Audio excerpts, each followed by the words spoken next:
찬송가 210장, 찬송가 210장 다 같이 부르겠습니다.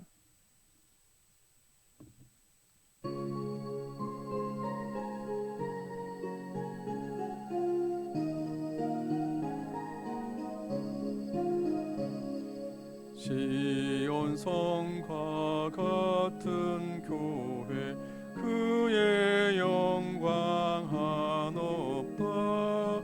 허락하신 말씀대로 주가 친히 세웠다.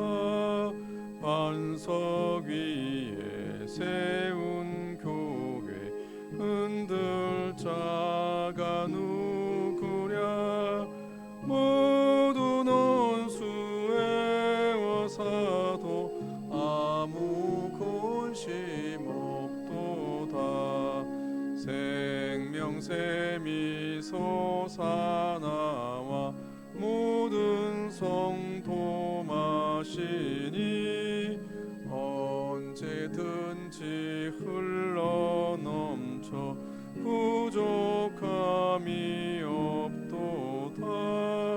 이른 물이 흘러가니 목마를 자 누구랴. 주의 은혜 풍족하여 넘치고도 넘친다. 주의 은혜 내가 받아 시온 백성 되는 때, 세상 사람 비방해도 주를 찬송하리라. 세상 헛된 모든 영광 아침 안개 같으나, 주의 자녀 받을 복은 영원 무궁하도다. 아멘. 하나님, 오늘도 우리에게 새 날을 허락하여 주신 것을 감사합니다. 오늘 이 하루도 온전히 하나님의 말씀 가운데 이 하루를 시작하기를 원합니다. 무엇보다도 우리의 삶이 주님께 드리는 온전한 예배가 되기를 원합니다. 우리의 삶이 온전한 예배가 되어서 날마다 우리의 삶의 예배의 향기를 주님께서 받으시는 그런 우리의 삶이 될 수 있도록 주님께서 도와주시고 함께하여 주옵소서. 예수님의 이름으로 기도드려옵나이다. 아멘. 하나님 말씀 봉독해 드리겠습니다.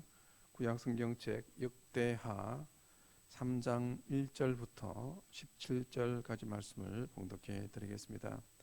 구약성경 역대하 3장 1절부터 17절까지 말씀입니다. 솔로몬이 예루살렘 모리아 산에 여호와의 전 건축하기를 시작하니, 그곳은 전에 여호와께서 그의 아버지 다윗에게 나타나신 곳이요 여부수 사람 오르난의 타작마당에 다윗이 정한 곳이라. 솔로몬이 왕위에 오른 지 넷째 해 둘째 달 둘째 날 건축을 시작하였더라. 솔로몬이 하나님의 전을 위하여 놓은 지대는 이러하니, 옛날에 쓰던 자로 길이가 60규빗이요 너비가 20규빗이며, 그 성전 앞에 있는 낭실의 길이가 성전의 너비와 같이 20규빗이요 높이가 120규빗이니 안에는 순금으로 입혔으며, 그 대전 천장은 잣나무로 만들고 또 순금으로 입히고 그 위에 종려나무와 사설 형상을 새겼고, 또 보석으로 성전을 꾸며 화려하게 하였으니 그 금은 바르와임 금이며, 또 금으로 성전과 그 들보와 문지방과 벽과 문짝에 입히고 벽에 그룹들을 아로 새겼더라. 또 지성소를 지었으니 성전 넓이대로 길이가 20규빗이요 너비도 20규빗이라. 순금 600달란트로 입혔으니 못 무게가 금 50세겔이요 다락들도 금으로 입혔더라. 지성소 안에 두 그룹의 형상을 새겨 만들어 금으로 입혔으니 두 그룹의 날개 길이가 모두 20규빗이라. 왼쪽 날개 그룹의 한 날개는 5규빗이니 성전 벽에 닿았고 그 다른 날개도 5규빗이니 오른쪽 그룹의 날개에 닿았으며 오른쪽 그룹의 한 날개도 5규빗이니 성전 벽에 닿았고 그 다른 날개도 5규빗이니 왼쪽 그룹의 날개에 닿았으며 이 두 그룹이 편 날개가 모두 20규빗이라. 그 얼굴을 내전으로 향하여 서 있으며 청색, 자색, 홍색 실과 고운 배로 휘장문을 짓고 그 위에 그룹의 형상을 수놓았더라. 성전 앞에 기둥 둘을 만들었으니 높이가 35규빗이요 각 기둥의 꼭대기의 머리가 5규빗이라. 성소같이 사슬을 만들어 그 기둥 머리에 두르고 석류 100개를 만들어 사슬에 달았으며 그 두 기둥을 성전 앞에 세웠으니 왼쪽에 하나요 오른쪽에 하나라. 오른쪽 끝은 야긴이라 부르고 왼쪽 끝은 보아스라 불렀더라. 아멘. 오늘 본문 역대하 3장의 말씀은 이 솔로몬이 건축을 한 장소와 시기 그리고 그 성전의 크기와 성전 내부의 장식에 대해서 말씀을 하고 있습니다. 특별히 1절을 다시 보시면 솔로몬이 예루살렘 모리아 산에 여호와의 전 건축하기를 시작하니 그곳은 전에 여호와께서 그의 아버지 다윗에게 나타나신 곳이요 여부수 사람 오르난의 타작 마당에 다윗이 정한 곳이라고 말씀하고 있습니다. 즉 솔로몬이 성전을 지은 장소를 먼저 예루살렘의 모리아 산이다라고 그렇게 말씀하고 있습니다.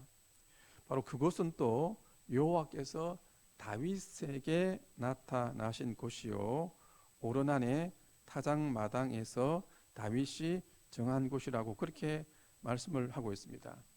우리는 여기에서 솔로몬이 성전의 장소를 자기 마음대로 정한 것이 아니라 먼저 아버지 다윗이 정한 곳이고 또 그곳이 아브라함이 아들 독자 이삭을 하나님께 바친 곳인 것을 우리가 알 수가 있습니다. 여기서 우리는 왜 다윗이 성전의 장소로 정한 그곳이 아브라함이 독자 이삭을 하나님께 바친 모리아 산이었는가를 생각해 보아야 합니다. 또 그것을 왜 다윗이 성전 장소로 정하였는가를 생각해 보아야 합니다. 그래서 우리는 다시 창세기로 돌아가서 아브라함이 독자 이삭을 바친 그 의미가 무엇인가를 생각해 보아야 합니다. 성전은 예배를 드리는 곳입니다. 그래서 우리는 아브라함이 독자 이삭을 바친 것과 예배가 어떤 관련이 있는가를 생각해 보아야 됩니다. 그러면 아브라함이 독자 이삭을 하나님께 바친 의미가 무엇이며 또 그것이 예배에 어떤 관계가 있는가를 살펴보겠습니다. 첫째는 나의 옛자를 완전히 죽이는 의미가 있습니다. 창세기에 보면 21장 2절에 보면 하나님께서는 아브라함에게 독자 이삭을 모리아 산으로 가서 그를 번제로 드리라고 합니다. 번제로 드린다는 것은 제물을 죽여서 모든 것을 불태워서 완전히 불태워 드리는 제사입니다. 그런데 그 번제로 제물을 드릴 때 반드시 제물 위에다가 안수를 합니다. 안수한다는 것은 바로 그 제물과 내가 하나가 되었다는 뜻입니다. 그래서 그 번제 제물이 불타 죽을 때 자신이 하나님 앞에서 완전히 죽었다는 것을 나타내는 것입니다. 이와 같이 하나님께서 아브라함에게 번제를 드리라는 말은 아브라함 자신을 하나님 앞에서 완전히 죽인다는 또 죽여라는 의미가 있는 것입니다. 이런 의미에서 보았을 때 예배가 무엇입니까? 예배란 한마디로 말해서 나 자신을 완전히 죽여서 하나님께 드린다는 의미가 있습니다. 신약적 의미에서 본다 한다면 예배란 십자가 앞에서 예수 그리스도와 함께 내가 완전히 죽었음을 나타내는 의미가 있습니다. 그래서 예배라는 것이 무엇입니까? 바로 예배란 나 자신을 하나님께 완전히 죽이는 것이 예배인 것입니다. 또 내가 그리스도와 함께 죽었음을 온전히 인정하는 것이 예배입니다. 그래서 우리가 이 모리아 산 이 장소에서 성전을 지었다는 의미를 보았을 때 우리가 참된 예배를 드리기 위해서 가장 중요한 것은 나 자신을 십자가의 번제단 위에다가 완전히 올려 놓는 것입니다. 그래서 우리는 어떤 형태의 예배를 드리든 간에 그 예배를 드릴 때마다 모리아 산에서 이삭을 드림으로 아브라함이 자신을 드린 것처럼 우리 자신을 온전히 주님께 드리고 또 죽이는 시간이 되어야 할 것입니다. 또 두 번째 의미는 나의 가장 귀한 것조차도 하나님께 온전히 내어드린다는 의미가 있습니다. 아브라함에게 있어서의 독자 이삭은 어떤 존재입니까? 그는 아브라함의 첫째 아들인 이스라엘은 육신으로 말미암아 낳은 자녀입니다. 그러나 이삭은 하나님의 뜻으로 말미암아 또 성령으로 말미암아 낳은 자녀입니다. 또 하나님께서는 이삭을 통해서 하늘의 별과 같이 바다의 모래와 같은 많은 하나님의 자녀가 태어날 것을 약속하셨습니다. 하나님께서는 이삭을 통해서 하나님의 아들이신 예수 그리스도가 태어나실 것을 계획하셨습니다. 이와 같이 우리가 신앙적인 의미를 통해서 보았을 때 아브라함에게 있어서의 독자 이삭은 그에게 정말로 가장 귀한 자식이었습니다. 이런 신앙적인 의미만 아니라 인간적인 차원에서 보았을 때도 이삭은 아브라함에게 있어서 정말 가장 귀한 존재였습니다. 그는 100세나 되어서 얻은 자식이었습니다. 그 이삭은 첩을 통해서 낳은 자식이 아니라 본 부인을 통하여서 낳은 하나밖에 없는 자녀였습니다.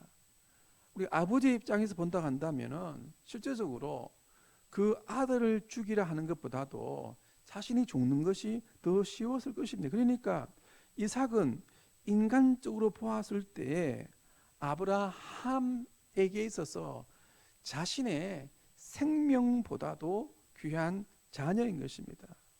그 자녀를 온전히 하나님께 모리아 산에 드렸던 것입니다. 이것을 통해서 우리가 예배에 대해서 알 수 있는 것이 무엇입니까? 예배란 단순하게 그 자리에서 나 자신만을 온전히 내어드리는 것만 아니라 나의 생명보다 귀한 것조차도 하나님께 다 내어드린다는 것이 바로 예배인 것을 알 수 있습니다. 본문에 보면 솔로몬이 성전의 내부를 금으로 장식하는 것을 볼 수 있습니다. 또 성전에 있는 모든 재료들도 당대에서 최고의 값비싼 재료를 사용한 것을 우리가 볼 수 있습니다. 이것은 지금도 우리가 교회당을 지을 때 교회당을 반드시 금처럼 잠식해야 되고 최고의 건축 재료를 사용하라는 그런 말이 아닙니다. 솔로몬은 당대의 최고의 부자였습니다. 이스라엘 나라도 그 당시에는 그랬습니다. 그러니까 그 솔로몬의 입장에서 보았다 한다면 이것들은 바로 그가 가지고 있는 가장 귀한 것으로 성전을 짓고 있다는 것입니다. 여기서 중요한 것은 뭐냐면 솔로몬에게 있어서 가장 귀한 것으로 성전을 짓고 있다는 것입니다. 그러니까 과부의 두 렙돈이나 솔로몬의 황금은 하나님 보시기에 같은 것입니다. 우리는 예배를 드릴 때 무엇보다도 나 자신만이 아니라 하나님 앞에서 나의 가장 귀한 것을 하나님께 온전히 드려야 하는 것입니다. 특별히 우리가 예배를 드릴 때 봉헌의 시간이 있습니다. 헌금의 시간이 있습니다. 그 헌금의 의미라는 것이 그런 것입니다. 헌금이 주식 투자하듯이 내가 하나님께 얼마를 바치면 그것을 통해서 내게 어떤 복을 주어준다, 그런 의미가 있는 것이 아닙니다. 헌금이란 하나님 앞에서 내 생명보다 귀한 그 물질을 온전히 주님의 제단에 내려놓는 것입니다. 바로 그런 의미가 있는 것입니다. 세 번째는 아브라함이 이렇게 자신과 자신의 생명보다 귀한 아들을 하나님께 드렸을 때 그는 무턱대고 드린 것이 아니라 하나님께서 하실 놀라운 일들을 믿음으로 내려놓고 드린 것입니다. 그래서 히브리서에 보면 그렇게 말씀을 하고 있습니다. 아브라함이 능히 이삭을 죽은 자 가운데서 하나님께서 다시 살리실 줄로 생각한지라. 즉 아브라함이 그 아들 독자 이삭을 하나님께 내어드린 것은 다른 것이 아니라 내가 이 자녀를 가장 귀한 것을 주님께 드렸을 때 주님께서 다시 살려주실 것을 믿는 믿음으로 드렸다는 것입니다. 우리가 이것을 통해서 알 수 있는 것이 무엇입니까? 말씀드린 것처럼 예배는 나 자신을 드리는 것입니다. 나의 가장 귀한 것을 드리는 것입니다.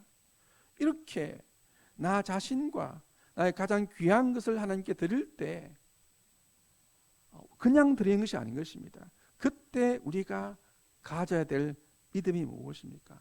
하나님 앞에서 나 자신을 드리고 나의 귀한 것, 가장 귀한 것을 드렸을 때 하나님께서 이제 모든 것을 나 대신에 이루어 주실 것이라는 믿음이 우리에게 필요한 것입니다. 그래서 우리는 예배 시간에 하나님 앞에 나 자신을 드릴 때 우리는 온전히 하나님, 내가 살든지 죽든지 내가 온전히 주님의 뜻대로 살게 하옵소서. 주님, 내 삶 가운데서 가장 귀한 것을 드려오니 주님, 나의 모든 삶을 주님의 뜻대로 다 이루어 주옵소서라고 기도하는 마음으로 우리가 예배를 해야 할 것입니다. 우리가 일상의 삶이 예배라 했다고 한다면 이런 우리가 예배의 자의 자세로 우리가 살아가야 할 것입니다. 오늘 이 하루도 온전히 예배의 자의 자세를 생각하시면서 매 순간 하나님 앞에서 나 자신을 죽이고 나의 귀한 것을 하나님께 다 온전히 내려놓음으로 그리고 오직 믿음으로 살아갈 수 있는 저와 우리 모든 성도님들이 될 수 있기를 간절히 바랍니다. 이 말씀을 가지고 함께 같이 기도하도록 하겠습니다. 기도하겠습니다.